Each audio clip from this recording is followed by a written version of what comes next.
Wake up with Wake.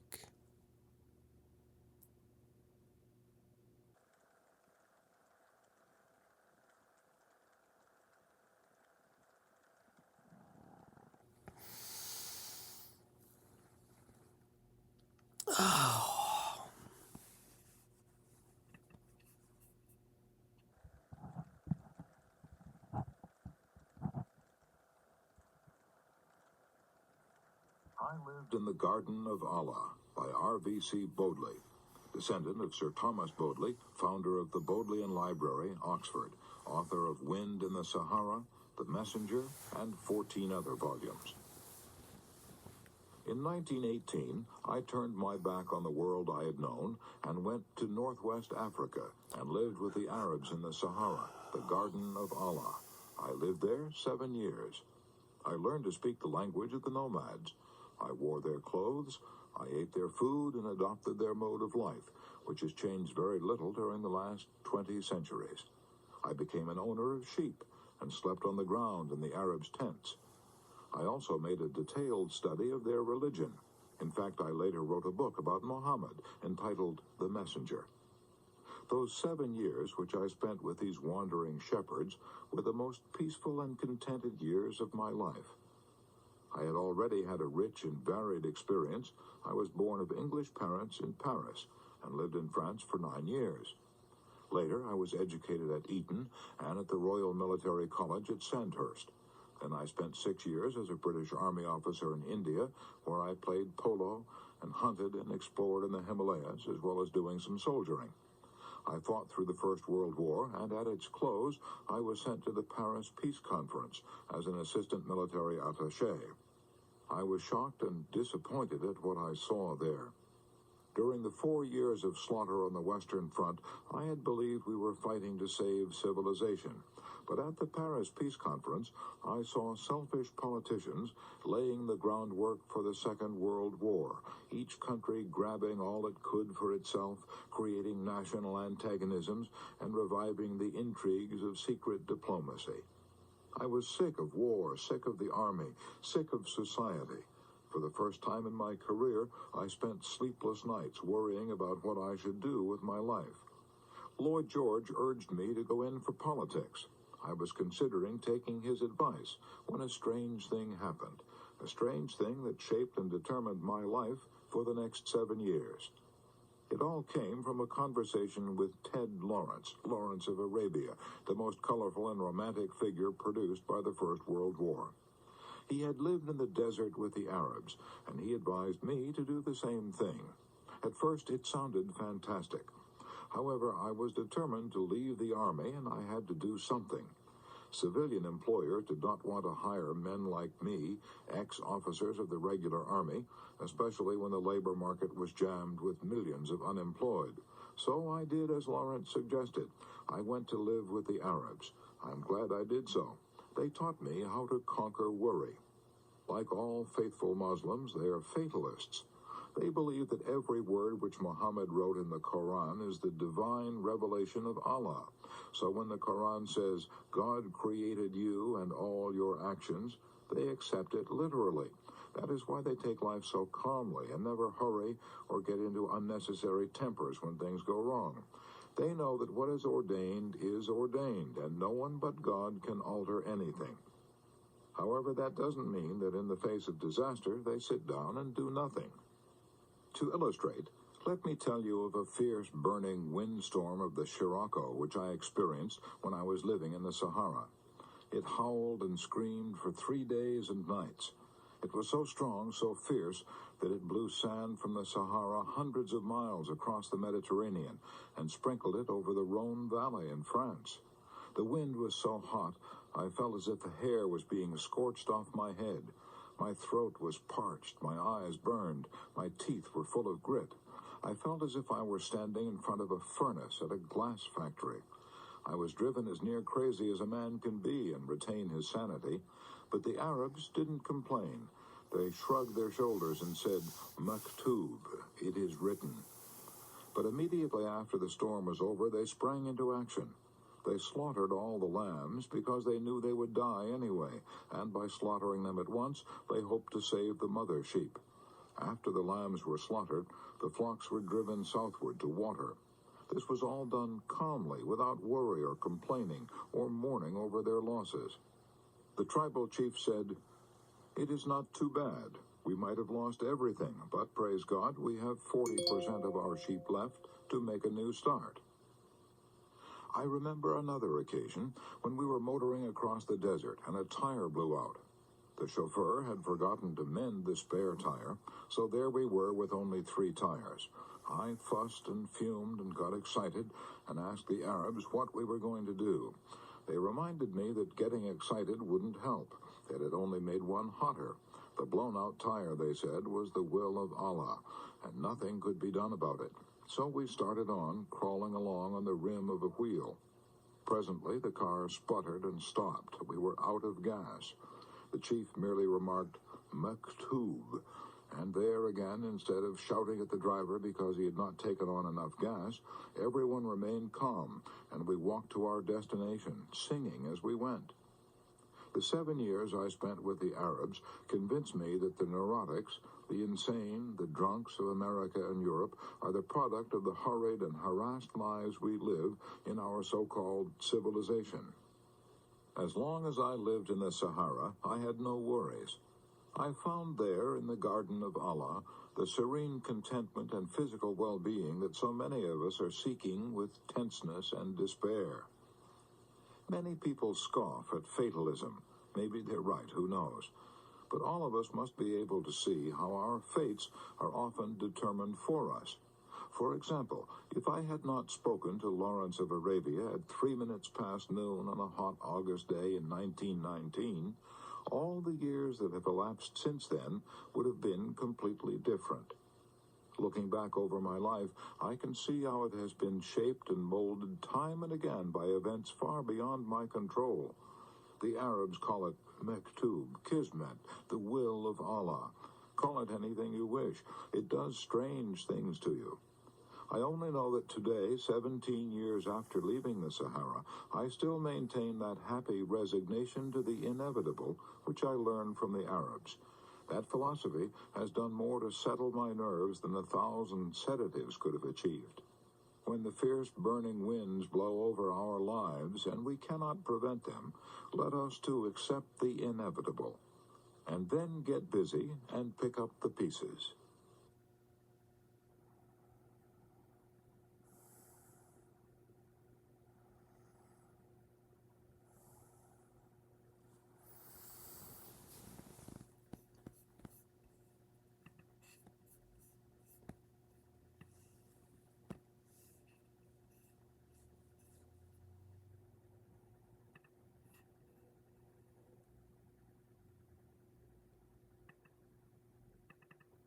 What do you do in the morning? Well, 2 hours in the morning, that's a lot of time. Well, if I can overcome myself at the beginning of the day, the rest of my day is easy. And that's what you do. You spend 2 hours in the morning. I allow for 2 hours. Okay. You still get up at 4 a.m. and that. Well, this morning I was up at 3. Okay. Because I'm on the wrong time zone. Right. But if I'm up, you like the 4 a.m. slot because my brain waves are just right. I don't have to work as hard. Yeah, my body's a little fatigued, but I'm between worlds. And so I my body's a little tired, but I get up and do it.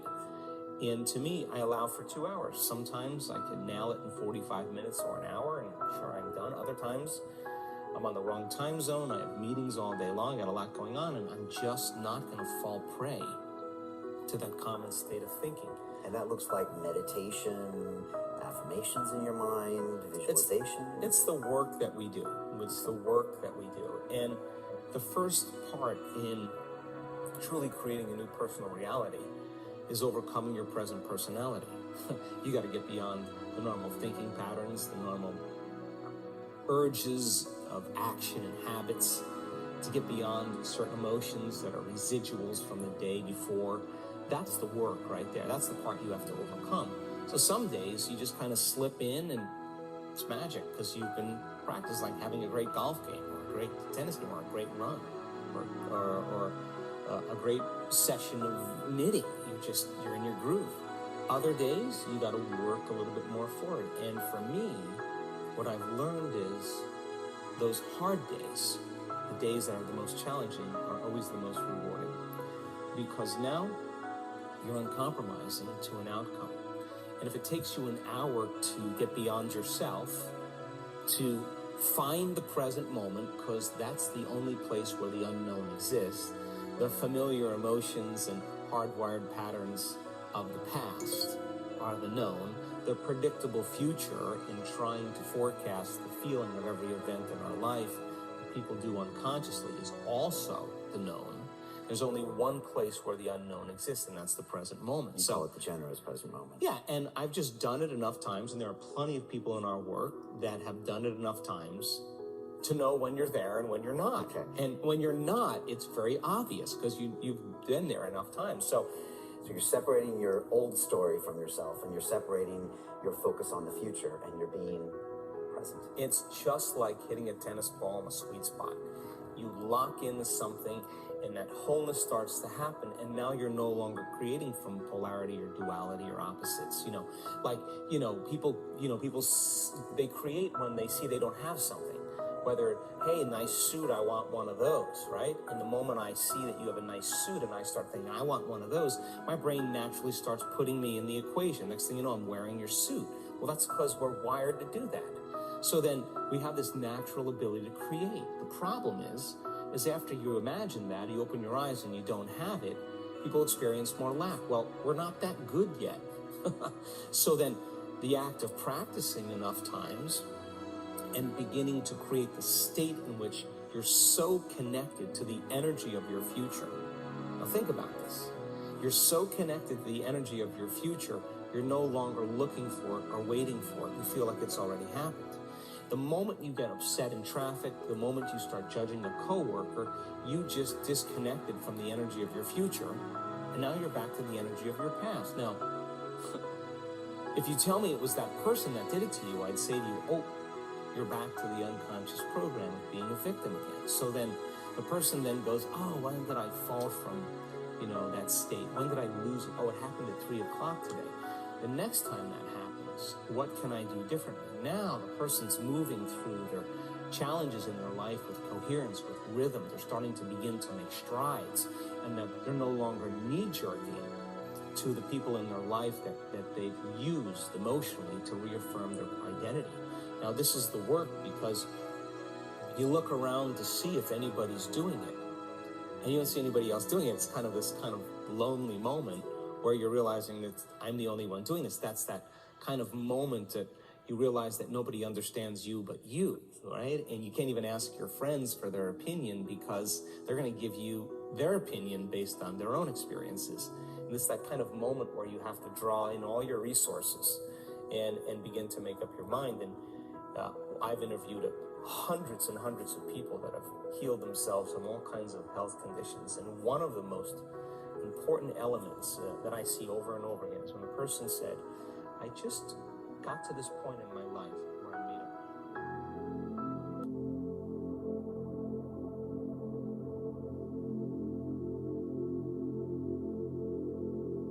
Take a moment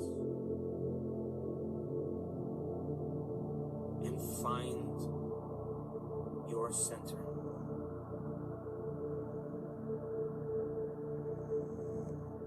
Inhale.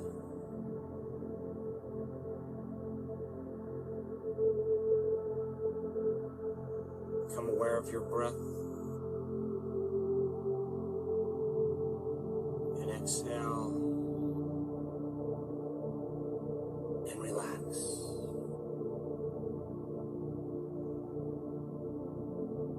Instead of the memories of the past, it's time to be defined by a vision of the future.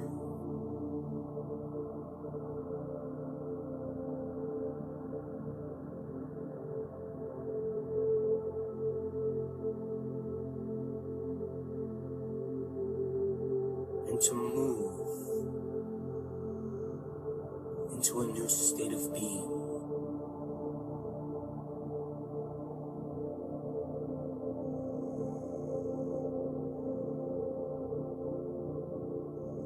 And now, can you become aware of the space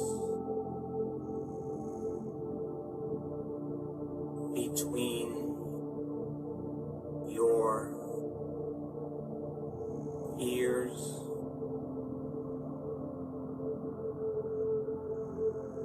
in space?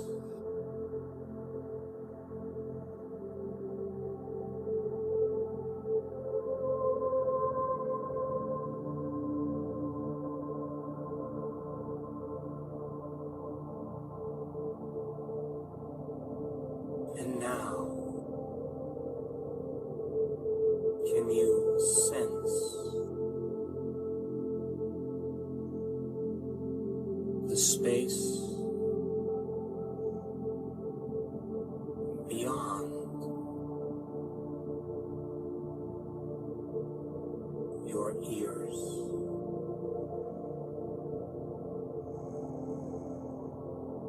In space.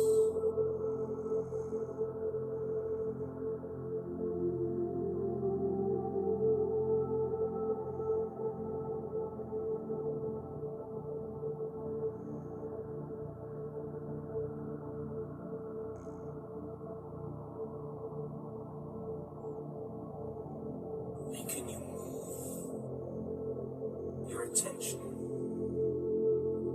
to the space in the center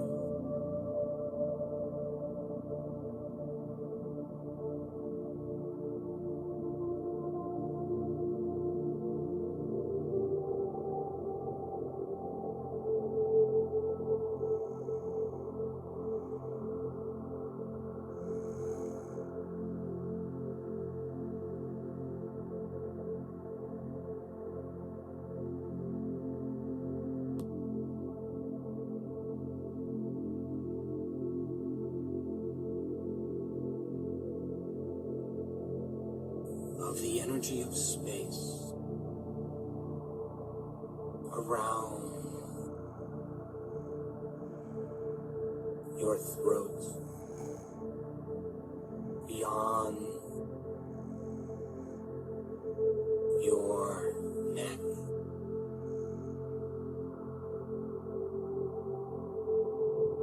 in space.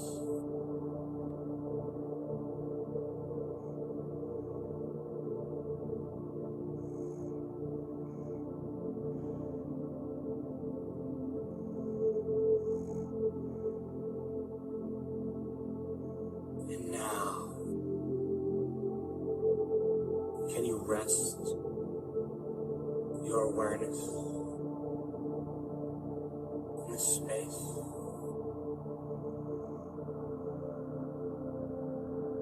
Behind your breastbone, in space.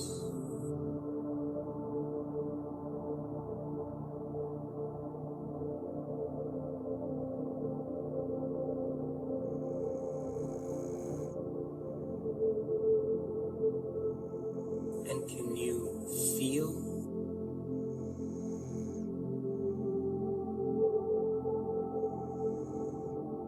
the volume of space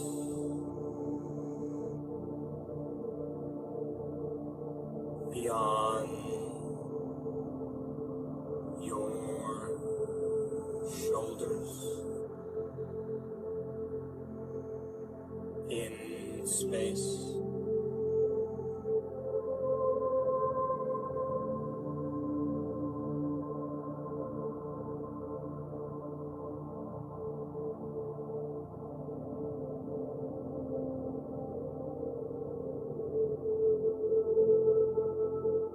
And now,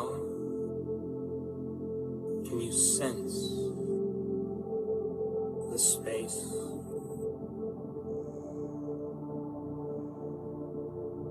between your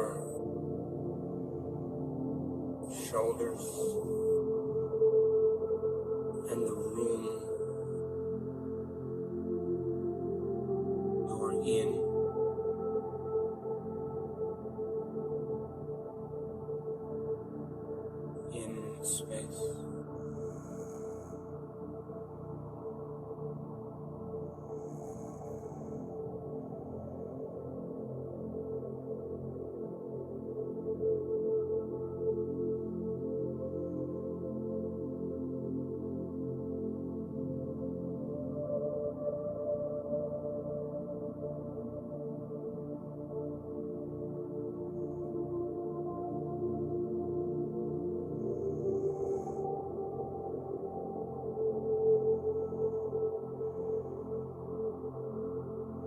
can you become aware that you're aware in space?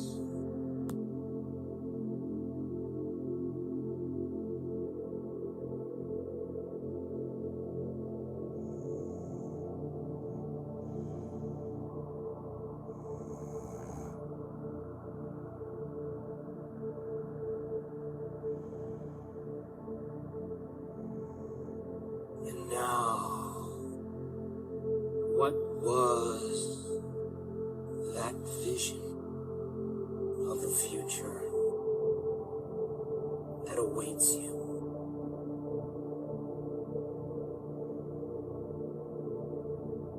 Be defined by that intention and select that potential that already exists in the field.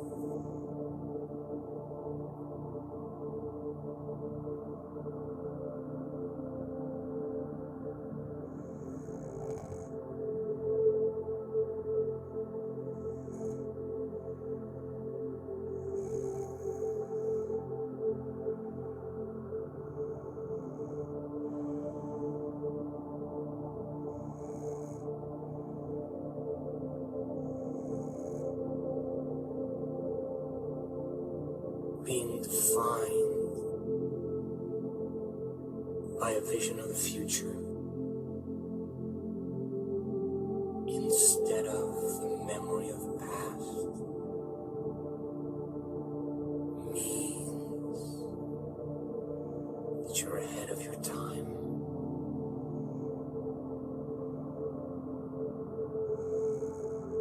Take your hand and place it over your heart.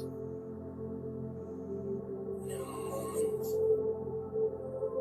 take a breath and have compassion and care,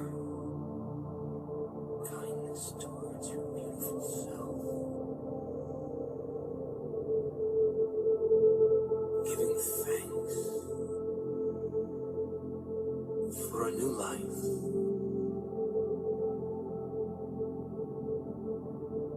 And the longer you linger in gratitude, the more you draw your new life to you.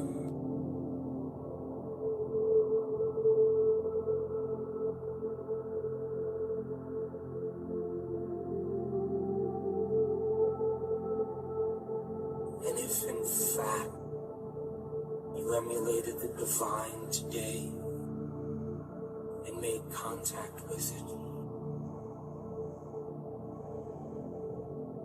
that you ask for a sign from this consciousness,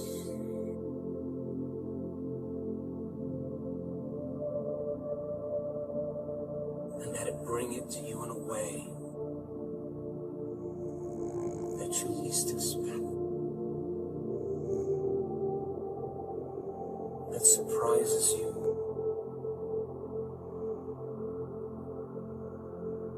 and that it leaves no doubt that it came from this mind.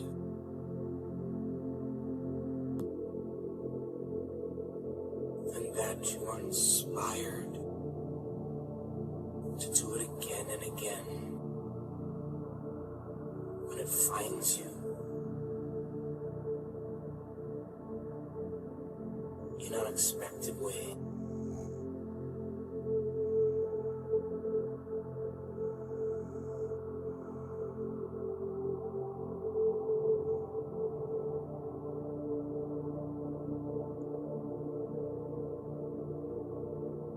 And now bring your awareness back to a new body.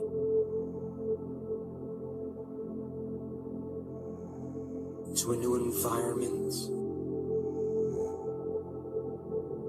and to a whole new time.